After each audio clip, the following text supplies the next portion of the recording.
November মাস শ্রীপুরের আকাশে যেন নেমে এসেছিল নূরের বরকত। শান্তির বার্তা ছড়িয়ে দিতে, মানুষকে নৈতিকতার পথে ডাক দিতে একের পর এক ইসলামী ওয়াজ মাহফিলের আয়োজন করেন আকন্দ ফাউন্ডেশনের প্রতিষ্ঠাতা ব্যারিস্টার জাহিদ হাসান আকন্দ। প্রথম আয়োজন জামিয়া ইমদাদিয়া কাসিমুল উলুম মাদ্রাসার বার্ষিক ইসলামী সম্মেলন, যেখানে আনসার রোডের শান্ত পরিবেশ মুখর হয়ে ওঠে আল্লাহ ও তার রাসূলের সান্নিধ্যময়তা আলোচনায়। এরপর মোড়লপাড়া সুলাইমানিয়া মাদ্রাসার আন্তর্জাতিক ইসলামী মহাসম্মেলন। মোলাইদের হৃদয় যেন জুমে ওঠে এক আধ্যাত্মিক মিলন মেলা। জামিয়া ইসলামিয়া দারুল উলুম মাদ্রাসা ও এতিমখানার এলমে দিন সম্মেলন।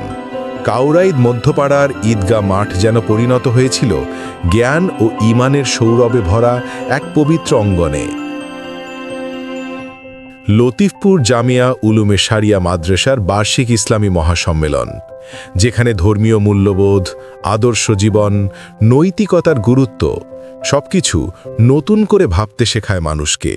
তালতলী পূর্বপাড়া বাইতুন্নুর জামে মসজিদের উদ্যোগে বার্ষিক ওয়াজ মাহফিল সহ শেষ আয়োজন মরহুম মাওলানা আবু সাইদ আশরাফি রাহিমাহুল্লাহর এর স্মৃতিতে এক হৃদয় ছোঁয়া ইসলামী সাংস্কৃতিক সন্ধ্যা, যেখানে তিলাওয়াত, নাশিদ আর দোয়ার মাধ্যমে মানুষ স্মরণ করে একজন প্রকৃত দিনদার ব্যক্তিত্বকে।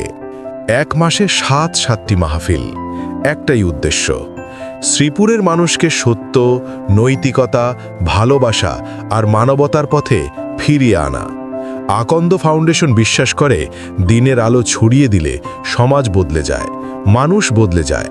আর সেই আলোর জ্যোতিতে আলোকিত হোক আমাদের প্রজন্ম, আমাদের ভবিষ্যৎ, ইনশাআল্লাহ।